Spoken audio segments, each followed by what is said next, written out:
What is going on, everybody? Today we are back with another amazing origin story, and today we have someone on who we've never had this avatar on before.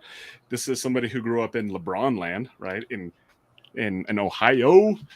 Someone who's active duty in the military, and someone who's built a business that started as just a rental portfolio. Now he's turned it into a multi-million-dollar real estate business, at least on his way to multi-million dollars, at least $1 million business. And today we are excited to hear the origin story of Naaman Taylor. Naaman, thank you so much for being on here today. Give us your time and look forward to hearing your story. So without further ado, Sam, please lead us in. Let's get this origin story started today. Yeah, Logan, thank you so much. Naaman, brother, it is so good to have you here. Um, your story, I know a little bit about it, and you and I have known each other for a little bit of time now, and it's been following you. It has been an amazing journey to see what you do, the change, the leadership positions that you take, not only in the military but in the world of entrepreneurialism too. The whole point of the origin story is to highlight not just successful entrepreneurs who are doing this business at a high level, but highlighting where they came from, the struggles they've had, really highlighting the struggles and the journey before the fame and the success.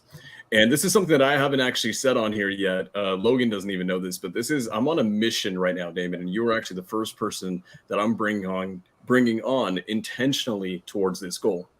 You and I have talked a little bit about the next generation of entrepreneurial leaders, especially in the real estate investing industry. Our industry is being led by guys like Pace Morby, Jamil Damji, Steve Trang, wonderful leaders, wonderful investors. But I think that there's a next generation that is coming, and they're coming really, really, really fast. And on the origin story, I want to bring these people on, people that I think are not only making waves right now, but I firmly believe will be on stage for the rest of their lives, leading millions of people into the future. So I've actually gone out of my way to headhunt specific people already doing this in their own communities, and you were actually the first name that came to mind. So, Naaman Taylor, lead us into your origin story, man. Oh my gosh. First of all, you guys are two late night radio broadcasters, man. You guys make me sound terrible on here. I can't match those voices. That's amazing. And thank you for thinking of me, man. I do have some big plans and goals. So I think that exactly like you said, we have people leading the industry now. I have mentors. I look at my mentors, one of them being Kent Clothier, and saying, why can't I? Somebody's got to replace him. Why not me? Why can't I replace this dude in 10, 15, 20 years, right? So someone's got to do that job. Someone's got to do it well. Why can't I be that person, right? So I thank you for thinking of me, because I think of myself as that next big leader in this industry as well. I know I'm on my way. It's just a few more things we got to take care of on the way and enjoy the journey. That's awesome.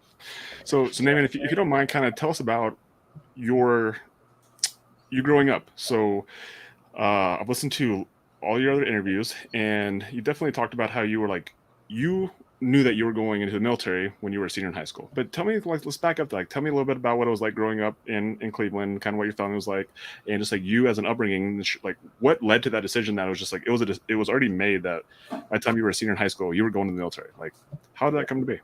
Yeah, dude. The other 10 to 15 podcasts I've done, we just talked about like 2020, and then after that, and very little in the beginning. And that was kind of by design, because one, I was a little insecure about where I came from in my beginning some. And that's why I was excited to do this and share this part of my story on this sort of platform. Because I think this is the right setting for it. So I'm actually originally from Cleveland, Ohio. Like you said, LeBron land. That's my guy. Love that dude to death. I'm hoping one day I can do events with LeBron, right? Like that's somebody I want to get in the room with, right? He's already a billionaire. I'm hoping we can cross paths one day. So originally from Cleveland, man, and I'm just going to start off straight up with a bang. My mom used to be addicted to crack, and I went into the foster care system very early in my life. I went and lived with an aunt of mine in Cleveland, and we ended up moving out of state to Georgia. So straight off, like no one knows that kind of stuff about me. Wow, Moved straight up out of the state with a family member, and my aunt was very abusive to us, me and my little brother. we ended up going into the foster care system in the middle of nowhere, Georgia, living in the country, bro. I'm talking about like now I love the city and we were from Cleveland, but we were living in the country. Dirt red roads. I'm not even that black, and I was the blackest kid around. And those were the kind of places we were living in the middle of nowhere. Shaving our heads, wearing hand-me-down everything, and going to schools where, you know, you're predominantly 99%, you know, white people. And I'm like coming from a city where it's like 90% black people. So massive culture shock, terrible, you know, beginning. All the cards are stacked against me, right? Freaking drug addict parents, you know, foster care system. Everything's lining up for a terrible, terrible life, right? Yeah. Those people have the worst odds to get millionaire status, home ownership, education, everything. Those are the people that are in jail, right? That have those beginnings. So when I've shared that only with a handful of people and never publicly. Yeah. So to get on here and just like drop that chills, brother. I want to bring the everything that people don't know to this. Yeah. So that's the very beginning of like ages 0 to 10 that I kind of went through early in my life. It's even more to unpack from that. But my mother ended up getting us back out of foster care after a long court battle. She got her act together, cleaned up, got us back to Cleveland around age 11. And from age 11 to 18, that's the longest I've ever lived in one place. Because I ended up joining the Army at 18. But from ages 11 to 18, dude, Cleveland is a jungle. It's very violent. Where I lived was very poor still. Now I went from being the only kid that wasn't white to the only kid that wasn't black again. Right? Not white enough for the white guys, not black enough for the black guys. Never really fit in as far as like that sort of culture growing up. So it was always, you know, trying to be like everybody else and trying to fit in. So I ended up, you know, getting bullied in middle school and having to fight all the time. And that, you know, you end up growing into a wild man and a monster yourself because of those surroundings. So by age 13, dude, I was just like slugging it out every day at bus stops, like trying to just get home. Cleveland was, like I said, gangs everywhere. We were just trying to play basketball, and we were always fighting and getting into trouble. Never got arrested, never did drugs, never sold drugs. That was never part of my story. I always had some OGs looking out for me. They always told me I was different. You know, you're going to be something. You're going to do something. We don't want you to live this kind of lifestyle. And I ended up going to a charter school in the 9th grade, Horizon Science Academy. This place, you know, helped mold me into a better young man. We had uniforms. We had, you know, a little more rules than your typical public school. So I ended up, you know, being probably a much better person than some of the kids that I was growing up with in the same area. We'd call it the bus all the way across town to go to the school. So we'd ride, you know, we'd get up very early, catch the public transportation over to school every single day. Snow in Cleveland, so the snow is up to your knee, dude. You're walking to the bus stop. You're praying the bus doesn't drive by. You're waiting for the bus for 30 minutes and you're freezing, right? Like that kind of trip to get to this school that my mom got me in. So that school was really cool. In high school, I was freaking cool, right? We were having a good time. Everything was better. From there, I played a lot of basketball and sports. I read a lot of books early on, not publicly, of course. And my mom was a big reader, so that helped. We grew up with our immediate family back in Cleveland, so we were really close with our brothers, sisters, some of our cousins, and I had really good friendships all throughout high school with the same group of guys. They ended up joining the Air Force a year before. I joined the Army, and that's kind of how I got to that decision. Was my best friend joined the Air Force, and I was like, dude, I think I'm going to join the Army, right? And I did that with a friend of mine who I played basketball with. Nice. So, I mean, I don't know if you guys want to interrupt and unpack that very beginning. It's a lot. It's a lot. It's raw. It's uncut. It's unfiltered. I didn't want any, lines. I didn't write anything down. I just wanted to just kind of shoot that straight at you guys. Yeah. Naaman, A lot of guests, right? A lot of guests. They're afraid of vulnerability because vulnerability is uncomfortable. And the reality is that the greatest impact and the greatest level of relatability, in my opinion, comes from when people are vulnerable and they can actually relate to that. So if you came here and you just said, "Hey, I had a picture perfect life. I joined the military because I'm a badass. I wanted to keep doing more badass things, and that was it," it's great. It's great. It wouldn't. It would be fine. But the reality is, there's so much that you said that not only goes to, I'm sure there's going to be people that watch this that can relate to this. But when you talked about, dude, throughout high school, middle school, all the way through high school, every day in the morning, I'd wake up at I'd actually start walking from our house at like 5 a.m. to go line up for the city bus to do a 45-minute drive to get across town to go to a high school that I wanted to be at because the ones that I was near were like horrible places to be. Yeah. And I never would have felt that relatability if you didn't want to deep dive in and be open like this. Dude, I know this is uncomfortable. So thank you. I mean, I think I speak for Logan when I say this. Like, thank you so much for right out the gate being willing to do that. It takes a lot of courage to do it. And I think it speaks to the quality of your character as a human being and as a leader. But one thing I want to actually highlight is this, man. You're 100% right. People who come from that background, the inner city, especially of a place like Cleveland, Ohio, right? Cleveland's great because it has LeBron, but the reality is Cleveland's known probably for a lot of other things that aren't so fantastic. And then getting into the foster care system, my background before this was in enforcement. So I was on the other side of this, seeing how these factors play into criminal behavior, right? Deviancy. And I'm seeing that you're right on the edge there. Like life is throwing these bad circumstances at you. What do you think was, is there one primary thing that you look back at and you're like, if it wasn't for that one factor, my life would have gone down a totally different route? Yeah, it was joining the Army, dude. It's joining the Army. That's it. 100%. I got out of a environment that people do not escape from.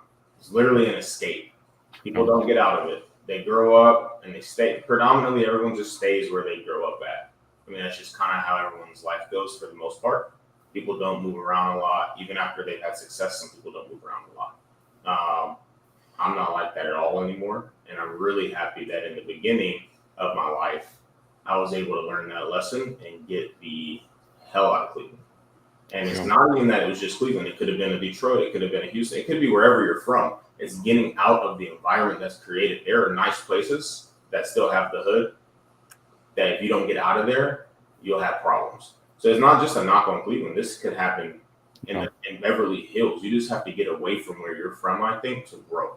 And joining the Army gave me an opportunity to travel the world. I can start talking about 18 to before I was an investor.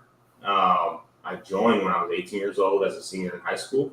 I knew I was going to join the Army my whole senior year. I was prepared to go. And I only stayed after I graduated 30 days. I joined the Army June 30th, 2009. Yeah. I was gone before, a little bit before my 19th birthday. I was gone. I got all the way up out of there. My father told me it was a bold move. He said it's a very bold move for you to just know. How do you know at 18 to just join the Army? And I told him, even at that time, I look back and I'm like, I want my life to be a series of bold moves. And that helps me make decisions because I look back at that very beginning, 18, you don't know shit about shit, and you join the Army. And you just trust that this is the right decision for yourself, even as a young boy, to make that decision for yourself. And so joining the Army completely was the 100% the reason how I was able to even start this foundation of becoming the man that I am today. They get a lot of credit for building this leader, for giving me, a lot of the core values, a lot of the different things that I've learned throughout my career to implement into my business, into my life, into the philosophies that drive who I am today. The Army, I give them a lot of credit for that, and that's definitely why. That's amazing. There's one thing I'm going to pull Sam here. One thing Sam doesn't know about me is that my dad is actually a very similar situation to you. He actually enlisted in the Air Force at 17. He told me some story how he did it. He basically faked it to get enlisted into the Air Force. He was running away from Venice Beach, California, where he grew up fighting, getting in a lot of trouble, and just was trying to get out of that environment. And so again, like that really resonates with me. So I grew up in a military family. My dad was in for 29 years. And so your story, which we'll talk about here as we start to get into military life, is something I grew up in moving every couple of years. I never lived in the same house more than 2 years until I was like 25 years old. And so again, I understand it from a child perspective of being like, a military brat, as they call us along the way. And so that really resonated with me as I started to kind of unpack your story. But obviously much different in the aspect of like you actually went through it, you experienced this. And so kind of tell me some of your thoughts along the way and kind of how your mindset about yourself and how you viewed yourself kind of evolved and changed as you went from 10 years old being in foster care to then having your mom come back into your life, moving back in with her. Like what was kind of your thoughts on her and your perception of her? Like did you blame her? Did you get mad at her? Like what was your guys' relationship throughout this time as a young man, and then even maybe as you left to go into the Army? I asked myself these questions a lot before I got into real estate. My mindset, you just don't have a very strong one necessarily. Yeah. You're doing mission in the Army and doing that whole mission, but you're not thinking maybe outside of that. So I asked myself these questions, and I would drink and think about them. We'd have a fire, I'd drink, like, how did that happen? Why did this happen? Yeah. Why me? All that stuff. Dude, people don't have their shit together. I mean, even as adults, right? People don't have their shit together, and I don't blame my parents for what happened. They know they have to live with their own truth, right? They have to live with what happened. And so even when my mother came and got us back at age 10, 11, I didn't have any hard feelings there. My mom loved me. I mean, I never felt like my mom didn't love me. She gave us everything she could. Yeah. I'm sure she has her version of this story as well, right? So, even growing up, me and my mom were really close. We lived together from the whole time. My brother was actually really good at sports early when he was in high school and middle school. So he lived with his coaches because he was a really good basketball player. Interesting. And, so he got to get out of the hood and go live in the heights with his coaches and go to these even better schools. So it was a lot of just me and my mom growing up. And we were very close, never had any ill. My mom lives here in Lawton with me. I move my mom every time I move. She comes with me wherever I'm going, right? So me and my mom are still close today. Amazing. I saw her yesterday. You know what I mean? So I have a really good relationship with her. Sometimes, she annoys me, but whose mom doesn't, right? Dude, I'm telling you, I never even say none of this to nobody. I love just coming here and telling the truth. So yeah, we're really close, and I never had any sort of ill will feelings or anything like you got me in foster care. No, even my aunt that abused us, right? She was very hard on me and made me really good at math. Dude, people want to know how you run ARVs so fast, math. Dude, my aunt, I was sitting down, I was a kid that could run through the times tables. I don't know if you guys used to do times tables in school or not. Dude, I could do it faster than everybody. Like, there's no one that could beat me in that thing. I just run through that sheet so fast. Handwriting, perfect, because I would get in trouble and do writing assignments. Reading, I just had these very good things that even though she was very mean to us and abusive, she made us very smart young men to the point where, even now, like, I go, what's the point really in holding grudges? Some of the things that are the best things about me, I got from that terrible early relationship in my life. Right? So I don't hold anything against anybody, man. I just water off my back. I don't hold grudges. I don't got time for that. I'm looking to grow, not fall back into those thinking traps. That's awesome. Now, as we move into your 18 years old, you transition your life into the military life, right? And so you talked about that you had a friend in high school who also joined the Army with you specifically, and you guys were, I think you called it like a battle buddy, right? And so you guys went through like basic training with each other. Like, kind of explain that story of how you got into the military and what it was like versus what you expected it to be once you actually got into the military. Yeah, dude, Logan, you did your homework, man. I love it. me and one of my really good friends, we played high school basketball together for 4 years. My boy Anthony Berry. We joined the Army together. We went to basic training, AIT together. That's where you do your school for your specific job. We went to our first duty station together. We deployed to Afghanistan together. Wow. So we got to really get that full experience. But people don't get that. They do basic training together, then they go their separate ways. We got to actually have a brother of mine just serve with me for 4 years, and that's one of the reasons why I think that friendships have become such a really important part of my life, because they have been the thing that's been around the most. Yeah. Right? I've always had a really good, close core group of friends to this day. So that was really cool getting to have them around. Our first duty station together was actually Fort Carson, Colorado, and it was a beautiful place. I was fortunate to go there first and not some of these other places that I've been. As a young man, you want the entertainment, you want to be in a nice place. As you get older, you can kind of accept things and grow from them and learn how to have good times in places that you don't love. But as a young man, this was a great place to be. So I had a really good time living in Colorado, and then I got to live there for two out of the 3 years that I was stationed there. We did 1 year straight in Afghanistan. So I love when people say, "Oh, work 2 months straight," and I'm like, or a month straight, and the day off or whatever. I'm like, bro, we did a whole year straight with no 12 on, 12 off for 1 year in the desert. So I'm like, I know what hard work looks like, and it ain't this.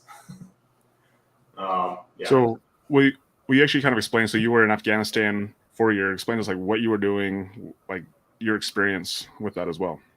Yeah, dude. So I've done 2 combat tours, one to Iraq, one to Afghanistan. Both times gone as one as a radar operator, one as a radar platoon sergeant. So basically, we have the military equipment that detects any incoming rounds, missiles, rockets, and then warn. Basically, have a warning system for the rest of the base that we're on. So the first time I went, dude, I went as a soldier. I was 20 years old, so I was in my first duty station for like 8 months. Then my ass was shipped off to Afghanistan. Yeah, it's pretty crazy. You're like, whoa, like I thought I was gonna be here in Colorado for a while. This place is pretty awesome. Welcome to Afghanistan, boys. Right? Like they drop us off in the helicopter and go away, and we're just like lugging our bags to the closest tent, trying to figure out what we're doing. But I was over there for a year.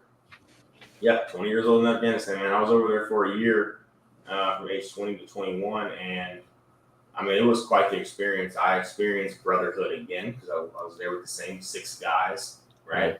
To this day, I still talk to all of them. And that was, it was 12 years ago that we were in Afghanistan. So it's really cool to have those ties with guys like that. And we just all work together, man. I mean, we had some combat action over there, and we got blown up a couple times. We had some crazy things happen, while I was over there that let me know that this was real, not just wasting our time. This was 2010, Operation Enduring Freedom. So like getting to knock out one of those Afghanistan tours was honestly it's an honor and a privilege to get to serve in those things, in those missions. Eventually when I'm 60, I'll wear one of those hats instead of one of these. So it's like OEF vet or something. I don't know. Not you're too young and it's not cool to wear right now. When I'm an old man, it would be dope. Yeah. So like the deployment life is crazy. That's when I started working out. Now I work out every day. Yeah. So like I started working out when I was 20. I used to just play basketball, so I was kind of lean, just explosive and fast. And so I was like exactly what the Army was looking for. Trust me, that when they were recruiting me, they were like, "Come on, man, you sure you're good, right? We're still good." Like they wanted a guy like me to join the Army. I showed up and I was like the absolute fastest, strongest kid in the basic training. So it was really easy for me to just fit in the Army culture, right? I was kind of a bro, I had the leadership intangibles, and we always have a joke in the Army: run fast equals good leadership. And I was the fastest person there, so I was like primed to be promoted quickly. But being in Afghanistan, I mean, we just learned a lot about yourself. You grow up very fast because you realize you have people's lives in your hands, and you have to take care of yourself. So I started working out over there, man. Got swole. Spent the year lifting weights and doing radar stuff and building bonds with guys that I'm still really good friends with today. And that was kind of how my first deployment went. So I want to highlight this because this is going to take us into a lot of things that you're doing right now, and it's things that I want to, a lot of things that I this will tie into the overall picture of what I personally see for you in the future, and that's it's about leadership. So what did being in the military, right? What did the being surrounded by brotherhood, what did the Army teach you about being a leader? So when I was in my first duty station, I was just a soldier. So we were building these leadership qualities by following, right? You don't know it, but in order to lead, you have to learn how to follow first, learn your job. So I learned all that on my deployment and at my first duty station. But I wasn't necessarily a big time leader in the Army until I went to my second duty station, which was South Korea. I ended up just living in Korea for a year, and I got promoted to sergeant very quickly. I was like fast tracked throughout the Army my first 2 years. And so I was a sergeant, and then like right after my deployment, I spent another like 7-8 months back in Colorado, and then I got orders to Korea.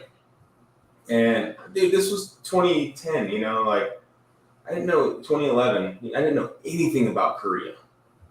Like I was so uncultured. I just grew up in the hood. I thought at the time, dude, I thought all Asian people were Chinese, dude. You don't know this stuff until you get older or you get cultured, right? It's literally that's what it is. And I thought I was going back to war when they said you're going to Korea. Because they're like, there's this thing with North Korea, South Korea, bro. Like it's a standoff. I'm like, oh, I'm going back to war. So I just pack my war shit again. I just pack all my gear, I go over there. And I get there and everybody's just having a blast. And I'm like, dude, this is like normal life, just in a different country. So I have to like buy all new clothes, and now I'm a leader. I'm in charge of like 13 soldiers now. I go from just being a soldier, getting some leadership qualities, being in charge of a couple other soldiers, but not really, right? They're molding you. So now I moved to Korea, and none of these guys know me, and I'm wearing stripes. I'm a sergeant now. So they're just expecting me to perform. And I moved there, and let me tell you guys, I absolutely love living in Korea. Korean barbecue is my favorite food now. I eat it once a week, probably. I learned part of the language when I was there. Like, I could read it. I absolutely dove into the culture. That's kind of when I became a culture junkie and started really wanting to travel and learn about other cultures. Was when I just, moved to Korea, culture shock. So I started to develop leadership skills out there. This is when the Army was a little different. And I was very mean early in my career because everyone was. So we would just crush soldiers every day. You're late, 100 push-ups. Your uniform's jacked up, 100 push-ups. And everybody knew me to be that guy. Because I was like the strong, young, killer sergeant. Right? Like, don't even look at him. He's going to destroy you. But I was molding great soldiers. And the Army started to transition in that same year to more of a business than what it was that I grew up in. So at this point, I'd been in the Army 3 years, and it was really like we were just very mean, and the culture was crazy. And then we started making more business decisions and kind of building more of a future soldier than the current ones that we had. So I slowly had to transition myself from that pit bull to that leader that was more of a teacher and a mentor. And it took some. I got in some trouble because it was hard to do. Guys still get in trouble for this today, but that's when it first started. And I was easier to adapt. I was what they call the 2020 soldier, right? They wanted to build people for 2020, not just these old guys that had been in the Army for the last 15 years that were just assholes to everybody. So we started to make those transitions, and that's when I kind of developed the social skills to lead different personalities and to be able to talk to all these different people. We served with Korean soldiers, the ROK Army, Republic of Korean Army, and I had 3 of them that worked for me, along with 3 other soldiers. And one thing about the Army, dude, you're gonna get all kind of different cultures, man. And you got all these people from all over the world that work for you now, because I'm a sergeant now. They're from everywhere, so you have to learn how to lead all these different kinds of people. And being just forced in that position when I moved there, because I was a new sergeant, was just you can't put a price on having to learn how to lead all those different folks. It's awesome. And so some of this, so now as we start to dive in and you start to gain these leadership qualities, whether you realize it or not, it was priming you to, be a leader in other aspects outside the Army. When, or I guess, was there a transition point for you when like money and finances started to become like important over maybe now that you've kind of escaped, right, the environment you were in, now you're in a stable environment, like when did money and finances and wealth, when did that start to become important, and how did that come to be? Dude, not when I was a sergeant in Korea. Let me tell you, I was like 22 at this time, and I was like the coolest thing in the Army, man. Like everybody that's the guy, right? I was that guy in the Army. And then I went to a bunch of leadership boards. I was the best at everything that I did, and I got another promotion, and then I moved to Fort Hood, Killeen. So I show up there, 22 years old, staff sergeant, right? Like, that's not normal. I'm in charge of a whole bunch of people again. This is when you're kind of mid-level management at this rank, and I got it at a very young age, and I did pretty good, but I wasn't ready for it yet. Yeah. The Army just promotes you off potential, and I was full of it, but that's when I started getting paid. What I thought was good money. I was getting paid probably $1,200 every 2 weeks as a sergeant in Korea, and then I moved to Killeen, and I got paid $2,000 in 2 weeks, and I was like, I think they paid me for the whole month already, right? I was like, oh crap, no, dude. Like, I felt like I had unlimited money. Yeah. I wasn't a bad spender, right? I didn't have super nice cars, but this is whenever I started to get into real estate. Yeah. But not with an investor mindset. I just knew I had a VA loan at my expense. Yeah. And there was no YouTube. There was no nobody to tell you anything. I just happened to not want to pay rent. So I bought a duplex, dude. All right, this is my friend Shaq is probably watching this. He calls it Lucky Dummy. I was Lucky Dummy multiple times in my life. And buying that first duplex was one of them. I was 22. I think I just turned 23. And I used my VA loan to get my first property almost 10 years ago now. And, so 24 from Korea to Killeen. So 23 years old, uses a VA loan to go ahead and buy a duplex so you could basically house hack so you don't have to pay rent. That's like straight out of the Bigger Pockets playbook. That is, if you didn't intend to do that, your friend's right. That is some lucky dummy stuff right there. Lucky dummy, dude. There was no Bigger Pockets in 2013. Was there? I don't know. Naaman, you invented Bigger Pockets. You didn't even know it. You invented the house hack. That's what I'm saying, bro. I'm like, I've been doing this. Like, give me something. I need my royalties. Yeah, dude, 23, bought my first property, dude. I was renting out one side. Yeah. And then renting a bedroom out in the same one. I was a single dude, so I'm just like renting out another bedroom. I was getting paid to live there. We're splitting utilities. It was pretty wild. So I felt like I had unlimited money. So I was like, I get to live here for free. They're paying me like $5,000 a month. I don't have any bills, right? I don't have any nothing. 23 years old. I was on top of the world. So from doing that, I mean, when did you start having like an investor mindset where now we're going to start doing some bigger things outside of just, lucky dummy type stuff? Brother, 7 years later. There was no investor mindset. I bought this just because I didn't want to pay rent. There was no investor mindset. There was no thinking, how can I become a millionaire? There was none of that. I just didn't want to pay rent. That was all. That was it. That was my only reason. And then I ended up moving out of that place and buying another house with my VA loan. I just knew I could use my VA loan, so I just used it again. And I was renting out this duplex. I lived there for like 18 months to save some cash up, and moved out of that duplex and bought a single family house. And then I rented the rooms to both my buddies. I was, like, this is classic what you're supposed to do. I just was trying not to pay rent. Nothing special, no investor mindset, nothing, dude. I was just like, I don't want to pay this whole mortgage. Maybe my friends will come live here. They need places to live. And we know all the people because we're in the Army, right? We know tons of single people that will just rent a room from you. So I rented out 2 rooms. I bought a 4-bedroom, 2.5 bath house. No business buying that big of a house as a single dude. Did it. Lucky dummy again. Rented out the rooms, lived there for free, and did that for a few more years, man. And, you know, at that point, I had owned 2 houses and I was renting out the duplex, cash flowing like $600. So I was getting paid even more. I mean, I was feeling really good about myself, feeling really smart. Yeah. What's really interesting is people love to complicate things. They really do. They're like, oh, I can't take action because I haven't read the Bigger Pockets book. I haven't done enough education. And you're over here just like, well, this just actually makes sense. Like, I'm trying to, like, if I can buy a house with no money down and I can rent out rooms and cash flow, like, that just makes sense to me. And I think a lot of times we get in our own ways. And number one, it just shows your intuition is really, really strong, all the way back from when you were a kid and you knew that you needed to get out of your environment. So joining the Army was like what you saw as being your path out. And along the way, you just always kind of followed your intuition. Sounds like, you know, from hearing your story, you're very much someone who has a lot of faith in yourself, a lot of belief in yourself, which is super powerful.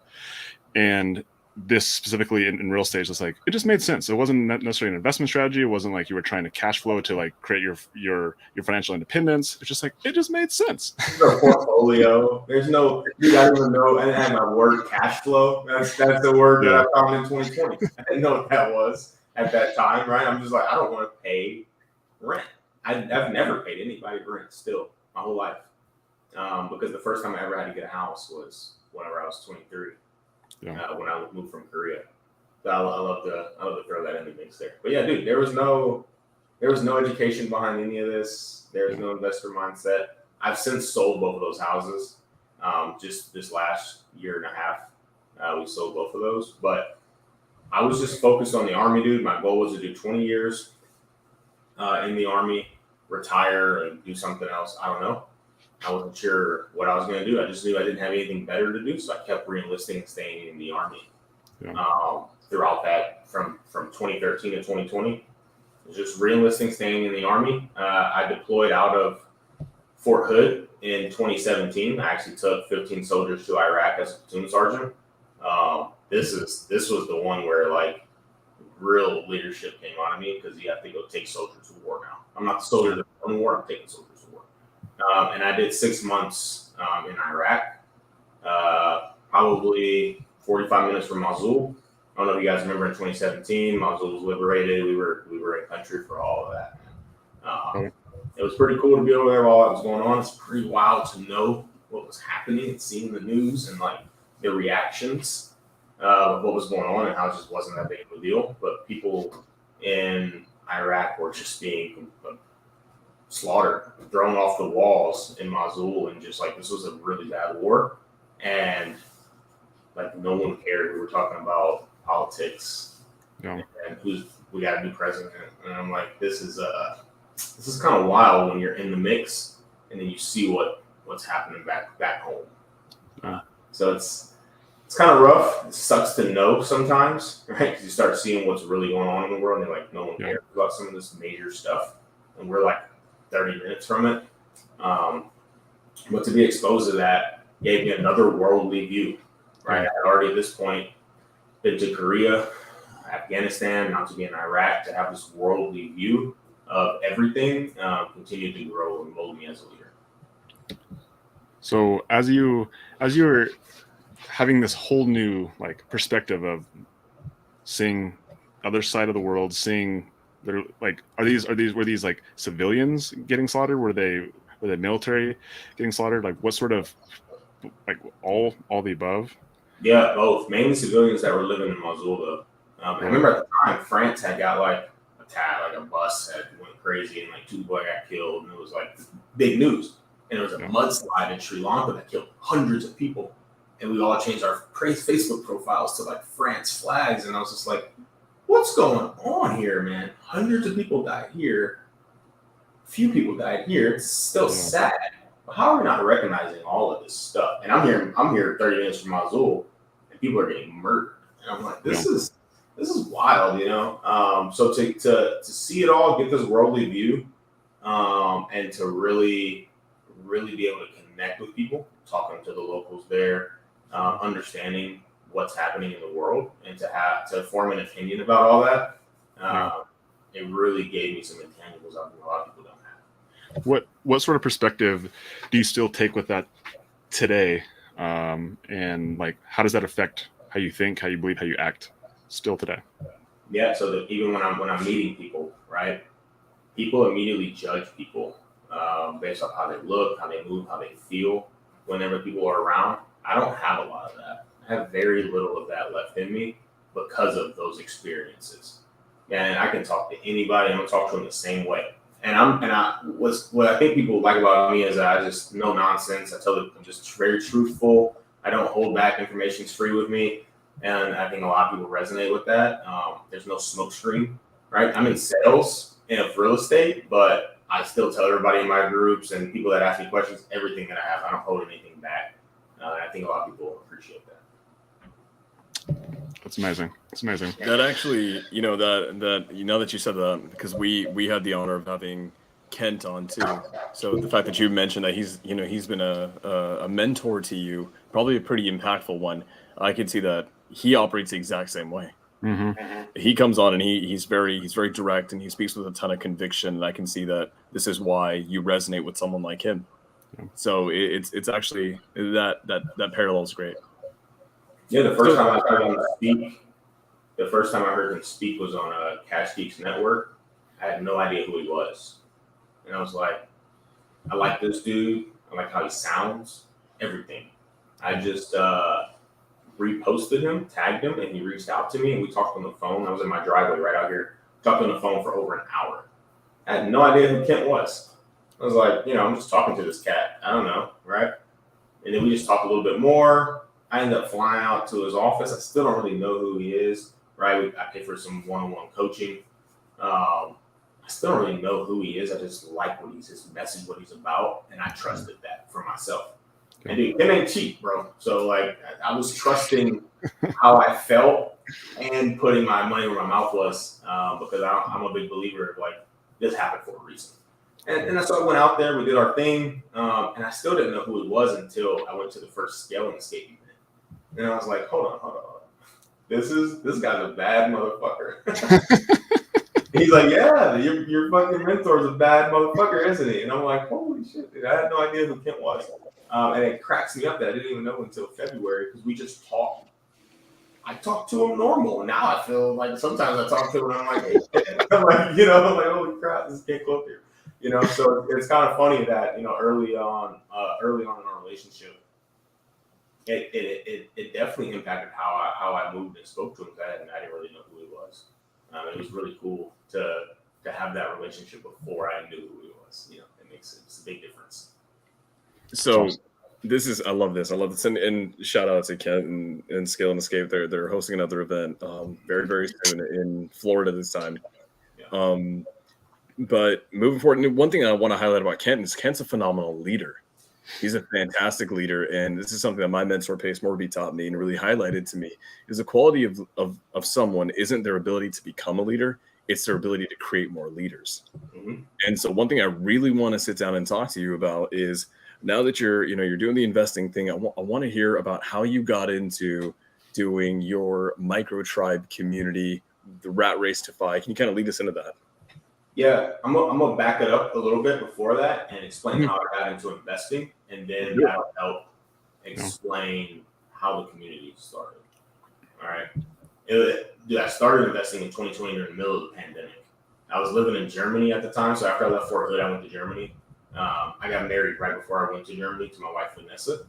And one thing she says about our marriage is highly favored, and I truly believe that. And I think that my life, I'm just highly favored, right? I've been through a lot of stuff, but it keeps working, right? So 2020 rolls. I go to Germany. My wife is still working here in Dallas, and I'm living in Germany, and we're traveling a bunch. Before that, she's coming and visiting. We're traveling. We've been to probably 20, 30 countries in Europe, just doing absolute most, having a blast, just being newlyweds and just loving traveling in Europe. And then 2020 comes around, right? We were there from the end of 2017. And then, we did all that traveling and stuff, no investor mindset, just collecting my rent from my duplex and my single family house. And that was it. Just living in Germany. And the pandemic hits, and I'm like sitting around, everything slowed down. The army kind of went to a halt. We don't know what's going on. We're wearing t-shirts around our face because we're not masks yet, right? People forget those pre-mask days, what everybody was doing, right? Dude, we were wearing t-shirts, tan t-shirts around their face, walking around posts. Because we live in Germany too, and Germans, man, I didn't know much about Europeans before, right? And same thing, I didn't know much about Asians before, and the Germans follow the rules, brother. So, like, you better have a mask, you better be covered up, right? So they're following all these strict rules. They got us on lockdown, and I'm in my barracks room. I live in the barracks in Germany, a very small town, nothing to do. And I'm waking up and I'm playing video games and stuff all the time. Because I didn't even play games until the pandemic hit, and I started playing Call of Duty. I was in the gulag, getting it in, getting dubs, you know, and I felt like I was wasting my time. So you you were you were in Germany as a soldier, right? In the military, playing Call of Duty. Yeah. I love it. I freaking love it. And I That's was the like, highlight of this entire episode. To me, that is it. In the gulag, tearing it up bro, getting dubs. dude. Getting dubs, dog. Like, Okay, tearing it up on Warzone, playing some ground war. You're killing it. Okay, I love it. I love it. I hadn't played video games in 10 years. I hopped on, natural, getting dubs. Right? Damon's just good at everything he does. It's that simple. Well, I get obsessed with stuff. That's why. Yeah. I get obsessed with things. And I sucked at first, and then I got really good. But we were playing these video games from like, I probably bought my system late February. I kind of saw the writing on the wall. Like, this rock will be shut down. Dude. They already sent us home for a week. So we played video games from like March, April, and part of May. I started realized I was wasting my time. And I started watching YouTube stuff, financial independence stuff. I was watching things about stocks and what's the guy, Dave Ramsey. Yeah. He's like really quick to find on YouTube, right? He's like the first person everybody gets. Yeah. And it just so happens, because of the YouTube algorithm, there was a Bigger Pockets episode underneath the Dave Ramsey stuff. It's awesome. And I had done all the Dave Ramsey stuff. I did all the baby steps and everything. I did it all, and I was like, bro, this is not going to make me rich. Like, this is taking forever. I did all of it. Now what? I just wait till I'm 65? Forget that. So I watched the Bigger Pockets episode by chance, dude. Loved the first one. Over the course of the next 3 months, I watched 200 episodes. It's all I did every day. I woke up, I drank coffee, I watched Bigger Pockets. I worked out. I came back, I watched Bigger Pockets. I ate dinner, and guess what I did? I freaking watched Bigger Pockets. Drank some wine and watched Bigger Pockets. I did that for months. I probably watched 200 episodes plus, you know, and the first one I watched was like old beardy Brandon, you know, like very loose. He has as much beard as I got now. It was hilarious to see who that dude was when I caught up to like the current episodes. I'm like, oh man, they got a lot of episodes, right? So I watched all of them, and I thought to myself in like the beginning of June, I was like, I had watched all these episodes, and I had sold my single family house that I owned, so I had about 40 grand because that thing had appreciated, and I was like, I think I could do a burger. I was like, I've watched all the episodes. I can do it. And so I reached out to a guy whose episode I resonated with. And dude, this is why I say I'm highly favored. I went 1 for 1 on mentorship and didn't get screwed with a $10,000 guru. Yeah. I freaking got a guy that charged me $100 an hour, which at the time I thought it was insane. I was like, $100 an hour? Jesus Christ. I was like, you know, it was funny. My friend split the first call with me. We paid $50 each because I was like, dude, $100 to talk to a dude for an hour, man. This is a good business. So I paid him, and we did like 5 private coaching calls together because I really liked his episode, and he was in a market I wanted to be in. Just connected me. I didn't even know what a wholesaler was at the time. He was like, these guys sell the crappy houses. These guys fix them. He connected me with like 10 different people. I tapped into his network, and I interviewed everybody, just like I said to do. I did everything that Bigger Pockets said to do. Yep. And I picked a house out. I bought from New Western, right? Everybody knows who New Western is. I bought my first burr from New Western. I used hard money to close it and some of my private money. I remember having crazy anxiety when I bought the house. We bought it for $60,000, and I remember thinking like, "What did I just do?" It needed like 30 grand in work, you know. And I'm like, "I'm living in Germany, guys." Right? This is in Dallas, Fort Worth. I walk around the block with such anxiety because this is all the money I had, you know. And long story short, we crushed that deal. We still own that house. We're like, we refinanced out of it and everything, and got a ton of equity in it. But the first one went right, and I'm a crazy wild man. I did 5 more right after that. I said, let's do 5 more of these. I called my friends. I said, hey, I got this bird thing I'm doing. It just worked. Let's all do some of these. So I did 10 from my barracks room in Germany. A whole bunch of burrs. That's how I got really started in the investor mindset.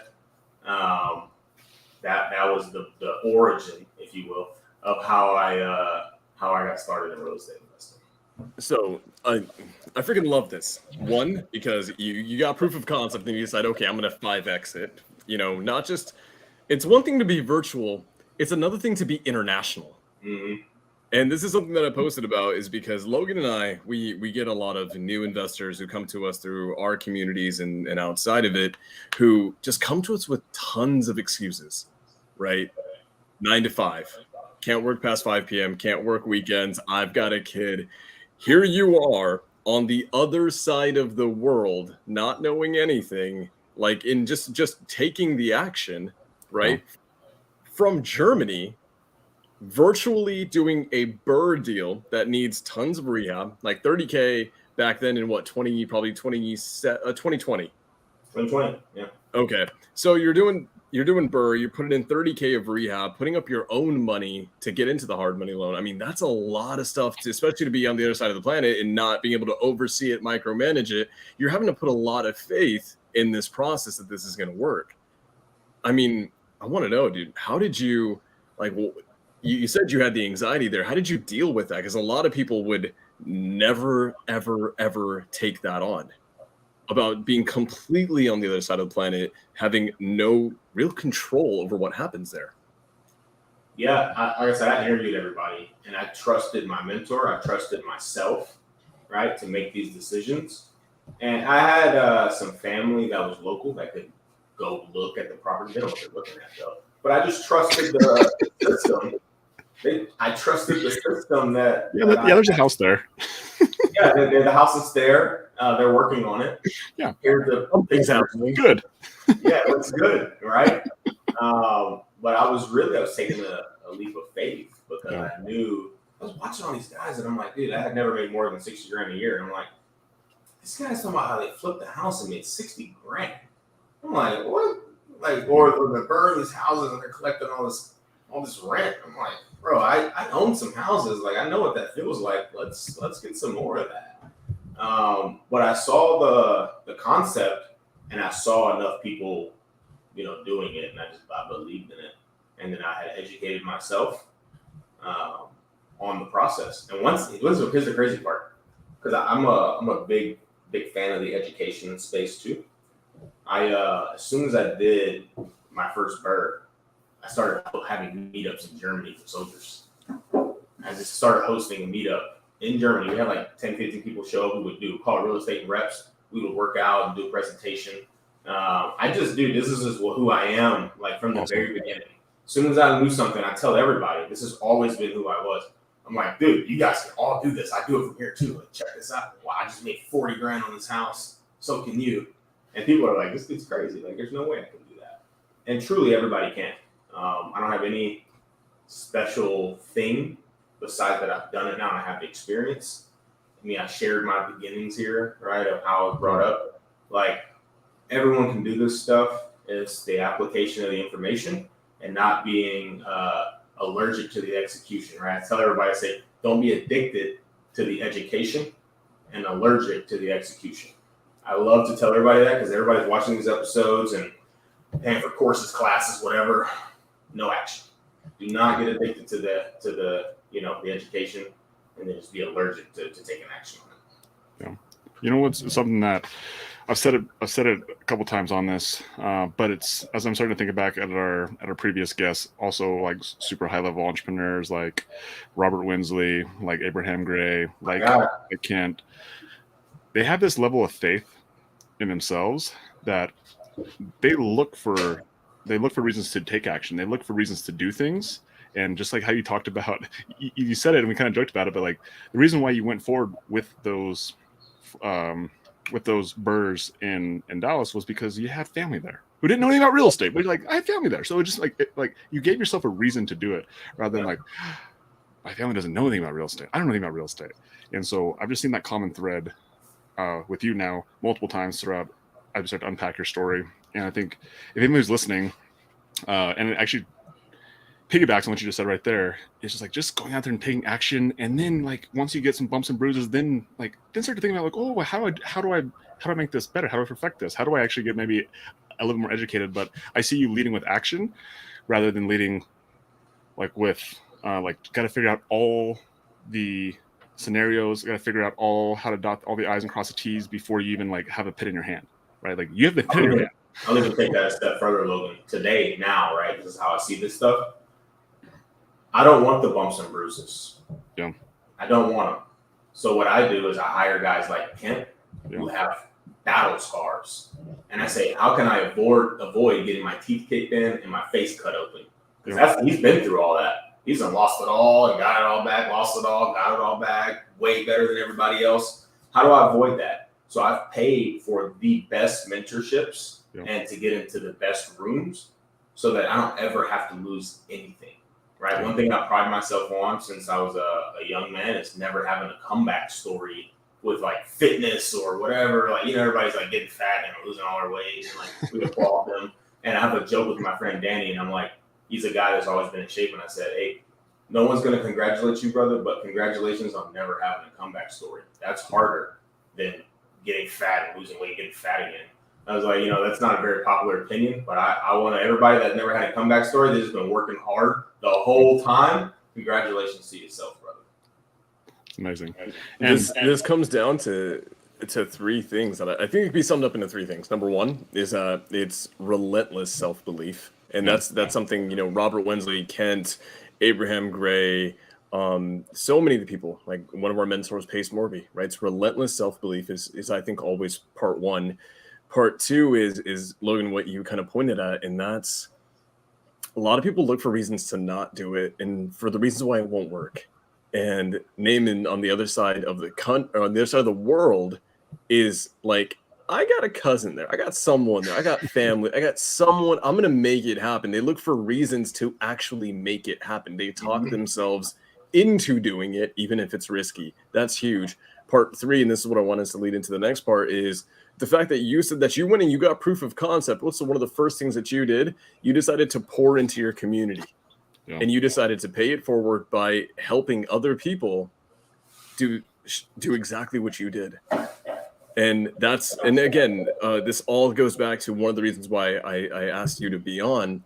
And I'm so grateful that you're here. And it's because you have a community that you were continually, and I'm not even in it, I'm just an outsider looking in.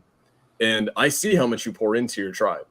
And it is not small. It is not easy. You were very, very dedicated to that. So how did you get to that point where now you're deciding, hey, it's time for me to like actually formalize having a community instead of me just helping out soldiers who I hang out with? Yeah. It started mainly when I did the Bigger Pockets rookie podcast with Felipe. That's how I met him. Was we did the podcast together, and then I didn't even know what Bigger Pockets really. I didn't realize how big that platform was. Still, when I did that podcast. Yeah. I just had listened to it, man. I didn't know like this was the number one leading real estate thing. I had no idea. So I got on that podcast and like I was just talking to these dudes again, like normal, whatever, man. You got any questions for us? I'm like, no, not really. I don't really prepare anything. Not taking advantage of a platform at all. Yeah. Like it was not a big deal. It was nonchalant. And I think that maybe they thought that was cool. I don't know. But me and Felipe became friends after that, and ended up joining his community later after that.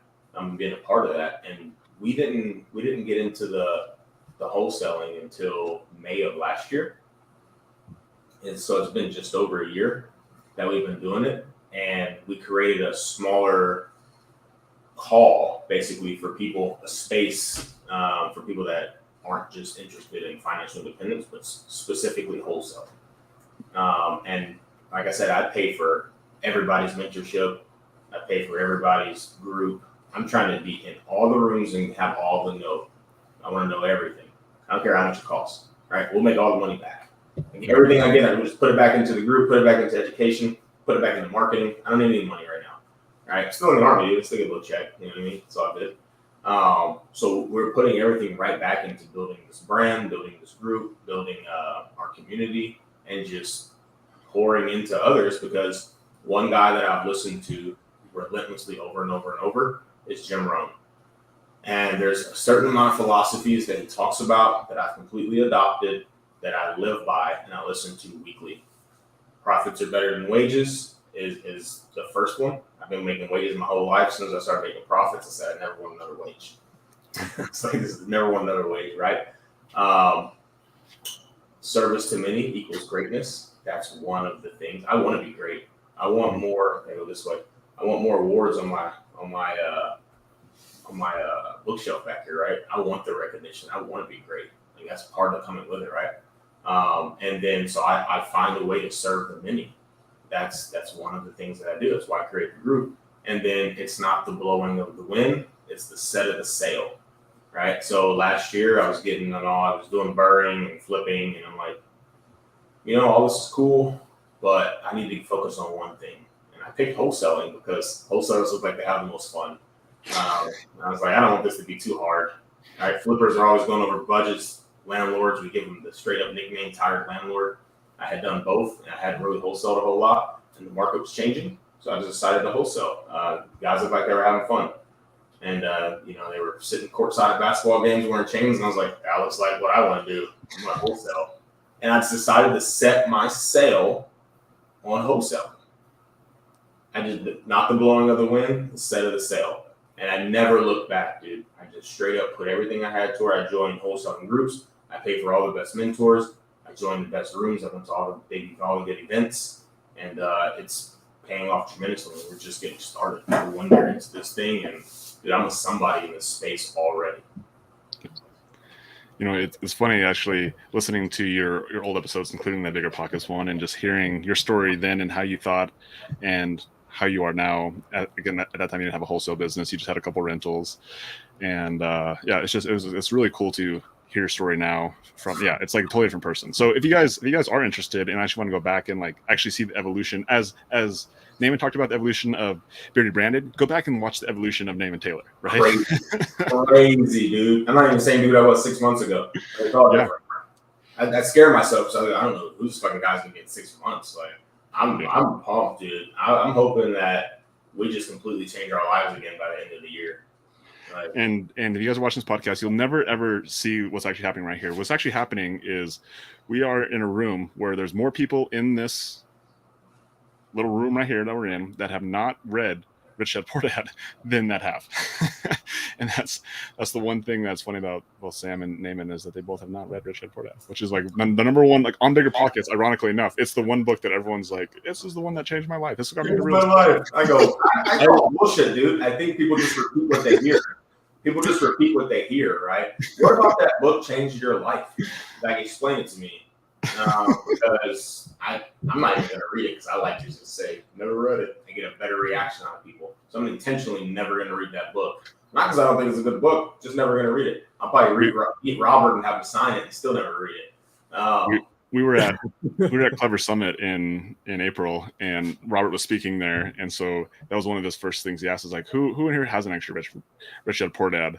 And there was like 10 hands that went up, and it's like, oh, good, I still have a couple customers out there. Right? It's just so funny. I bought the book before and given it away. Yeah, that's the funny thing. I go, hey, people say you should read this.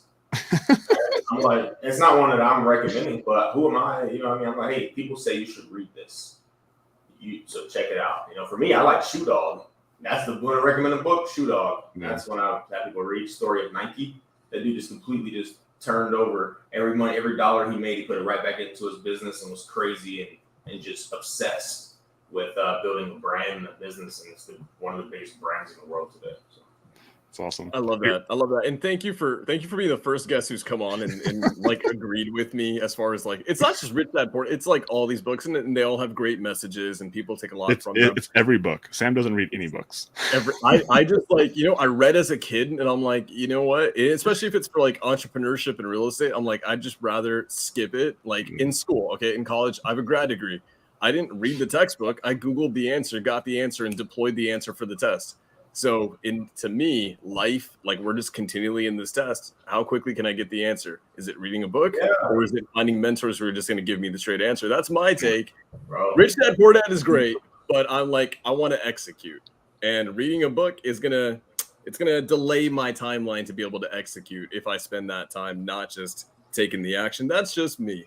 As you can see behind Logan, he's actually big. He's a big reader, so it's balance. Well, it all comes perspective, it all comes seasons, right? And I think that's ultimately what it is. And Naaman, yeah. I still buy some, right? I think I'm probably like 9 pages into this. Yeah. I don't know. I actually didn't buy that book. Terrible at finishing books. Yeah, 22 pages in. There we go. That's a shout out to Darrell Ellison. He actually bought me that book, and I actually listen to the audio version because I'm more of an audio. Like I listen to books while I work out, like while I'm doing things, taking walks. And I think it all comes down to seasons. And like I just want to like come back to the same point because again, I think most people they fall into this trap of education over execution. And I have no problem with people reading books. I actually don't read that many books now. I actually like to read like one book and go down on it and like actually like learn it and execute on it.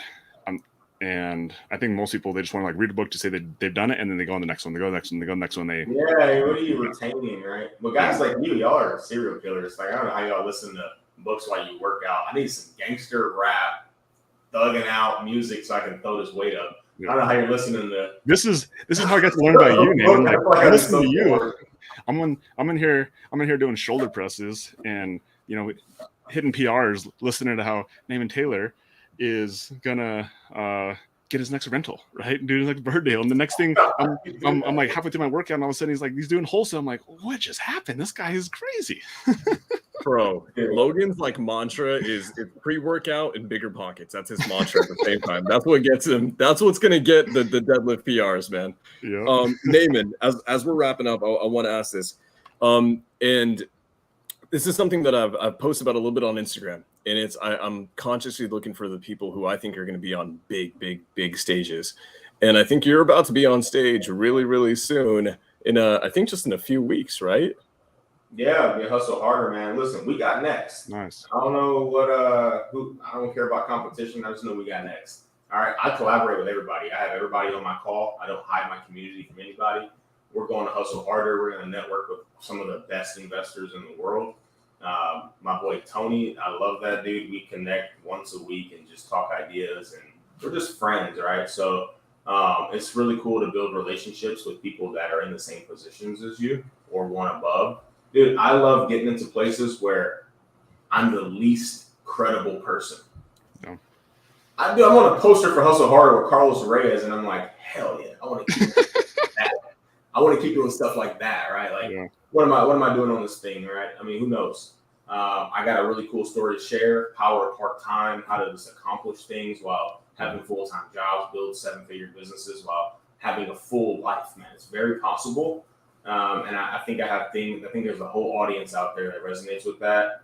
People that have jobs that want to get into things like this, and just to show them it's possible, man.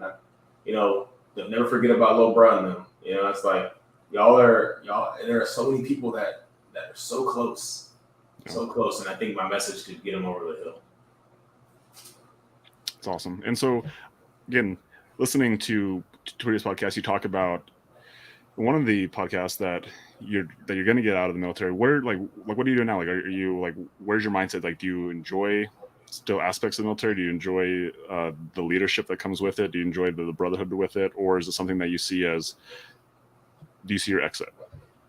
Listen, I'm not in politics yet, so I'm just going to tell you, dude, like, I'm ready to go. All right. It's time to go. We started doing assignments the size of our salaries. Yeah. We're doubling in a month what we make in a year. Yeah. It's not worth the time that I put into it anymore, right? You can't afford me. It's what it is. If you got a job making $60,000 that wasn't the Army, and someone else offered you $500K, you take that job in a heartbeat. Yeah. Right? You go, hell yeah, we're out. So that's where I'm at in life. I'm going from soldier to CEO very soon, hopefully this year. Working on the exit, just trying to figure out all the logistics and get all these things together, but it's going to happen. I've set my sail on this, right? It's been over a year since I've been ready to make this exit. And I've been waiting patiently and building the entire time, keeping my head down, not bitching, not complaining, just hard work. Yeah. Right? Just hard work. Yesterday, my day started at 5 and ended at 9:30 when we wrapped it up with Eric. And we absolutely packed the room, over 100 people the whole time. It is what it is. I had a great time. 13 years of honorable service. Yeah. Right? People only do 3, 4. I did over a decade. Can't do another 7. Doesn't make sense logistically for me and my family. But it was an honor and privilege to serve. But you got to hang it up at some point, and it's time for me to take my talents to South Beach. you and LeBron both, man. Let's go. It's cool to hear you talk, and like you're definitely someone who you demand respect, and so that means you need to respect yourself, and like how you're going to go out into the military, like you're going to make sure that you fulfill all your obligations, that you go out and that you can be proud and you don't burn any bridges. Make sure you keep all the relationships so you can, like, no matter what, you always have that as a part of your life and not something that you look back at as like as a negative thing. It's always a positive thing, and I think that's something that I hear in how you talk and how you do things, and you're very transparent about it as well. At the same time, it's not like you're hiding. It's like, hey, I love everything that's happened, but it's time, right? It's time for me to evolve. It's time for me to like take care of my family and also take care of a bigger population of people, of entrepreneur who you can touch by making more money and having more impact. Dude, we can build soldiers, right, all day. I've been doing it my whole life, but I can impact a bigger community. Yeah. We have employees now that depend on us, right? So it's different, man. I'm not just in charge of myself, right? We're building something big. We want to continue to build this. We want to have a legacy, right? We want to do something very big. And you can't do that with a 5-to-5 job. Yeah. It's very hard to do something very big.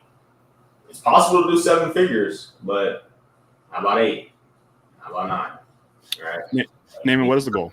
As we get, we're definitely more than halfway towards 2022.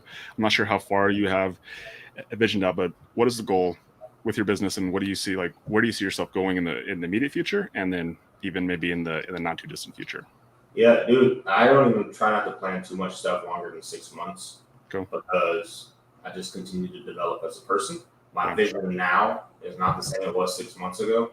It's not going to be the same in 6 months. It drives the people that work with me crazy. It drives my wife crazy. It drives my partners crazy. But like, I continue to push. And I need good people in my life to bring in the infrastructure, right? I'm the one that's throwing another level on everything. Like, now they got to put the drywall on the floor and they got to fix everything. I'm like, another level. And they're like, holy crap, dude, we never finished this first level. So I know it drives them crazy. I don't want to plan further than 6 months. The next big goal is to get the hell out of the armpit of Oklahoma, Lawton. And we want to move to, this is strictly a business move, we want to move to Memphis, Tennessee and do deals. We want to buy houses in Memphis. We want to make connections there. We want to start building our business there. That's a place where it's poverty driven. The obesity rate is really high. The crime rate is really high. We're going to go there and go do God's work, right? We're going to fix that community up. We're going to go fix a bunch of houses. We're going to sell a bunch of houses to investors. We're going to make a big impact, right? And that's a place that I think we can do that at. And that's part of why we're going there. It's amazing. And as people are listening to this podcast and they're connecting with you, and maybe they want to be part of your tribe, maybe they want to work for you, maybe they want to bring deals to you, like, what is the best way for people to connect with you, Naaman? Yeah, dude, I'm very active on Instagram at Naaman Taylor Investor. That's my main social media that I use. We have a free Facebook group, Real Estate Investing with Naaman. You can join, and we drop a lot of knowledge in there. You'll get our free meetups, our free calls, like the one we just did with Eric last night. You'll get the links for stuff like that. And then we have our private group, the Rat Race to 5 Wholesale and Micro Tribe, that you can join. Listen, guys, $100 a month, 4 calls, 1 a week. We bring on the best people in the nation, the best closers, the best investors, the best wholesalers. We bring them on once a week. We've had, the who's from closers, Olympics guys, to Eric Klein just this last time. We got big guys that can't coming on in the future. Yeah. We have all the right people in the room for $100 a month. I'm in masterminds that cost $30 grand, $20 grand, right? Yeah. And I bring all that knowledge back to my community and give it to them. And the reason it's $100 isn't even for the money. I don't make really anything off of the call. It's to get the fakes out of my room. I don't have time to waste. I don't have time to pour into people that are not ready to absorb. So the $100 just eliminates the fakes and the people that don't know how to mute themselves on Zoom. So send me I'm telling you, pay $100. You're telling me, like, shut up, mute yourself, right? You don't want to waste your money. So I think that's a good. That's $100 is where people start taking things seriously. If I gave away the same game for free, people would take action. $100, they listen and take action. So join the Racify Micro Tribe. Join our free Facebook group for all the free stuff that we do. Follow me on Instagram. Add me on Facebook. We have a website, thenameandtaylor.com. Also a Ohio State Buckeye fan. So I like that. I'm a big sports guy. So I integrated that into my website, thenameandtaylor.com. Jump on there, dude. Let's just get connected. The more stuff, the more things I tell people, the more money I make. The more people I serve, the more money I make. I want to make a bunch of money because I want to impact a bunch of lives. So however we can help, we love to do that. I model what I'm doing a little bit after your guy pace, right? Hey, I might not ever catch this dude, right? We may never be the number one community. Goddamn, would be number two. I'm telling you, we're going to try very hard. I know what he has and what he's built, and it's taken him a long time. I'd like to build something similar. Yeah. Well, I'll tell you this, and we'll end it with this. The secret to how Pace has done it, and it's something that I know you do because you've done this in the military, and it's just how many leaders can you create? It's not how well can you lead. It's how many leaders can you create underneath you, and how can you train them to create more leaders underneath them. If you do that, you affect great change. There's ripples of greatness. So, Naaman, brother, it has been fantastic to have you here, man. I'm super stoked. You've blessed us. Thank you so much. Hey, it's an honor and privilege to be here. You know, my nickname, Certified Closer Real Estate Soldier. I let a salute to you, brothers. Thank you for having me on here. Let's get you guys, connected with our community and see how we can help each other out. Hell yeah, dude. Super. Appreciate you, Sam. Thank you for making this connection and bringing Naaman on and giving me the opportunity to listen about Naaman's story while I'm in there getting PRs in the gym in the morning. And again, look at those pipes, man. Look at those pipes. Those are earned, my friend. Those are earned. Woo! Real estate and rest. I'm telling you. Not only are we going to crush it in real estate, we're going to in Memphis. We're going to do millions of dollars in houses. We're going to make people lose millions of pounds. People are so fat there. We're going to help them out and get them healthy. So good. Changing the world, man. Again, it starts with real estate, but the impact goes beyond that. Like, the reason why we want money is we want to make an impact on people's lives outside of just finances. So appreciate you. Love your vision. If you guys, again, want to get connected with him, Naaman Taylor Investor at Instagram. That's going to be the best place to get a hold of him. He's got a great following there. And then from there, he's got links to get to everything else. So Naaman, again, thank you so much. Appreciate you, Sam. Always appreciate you, my friend. That's the Origin Story Podcast. We out. Bye.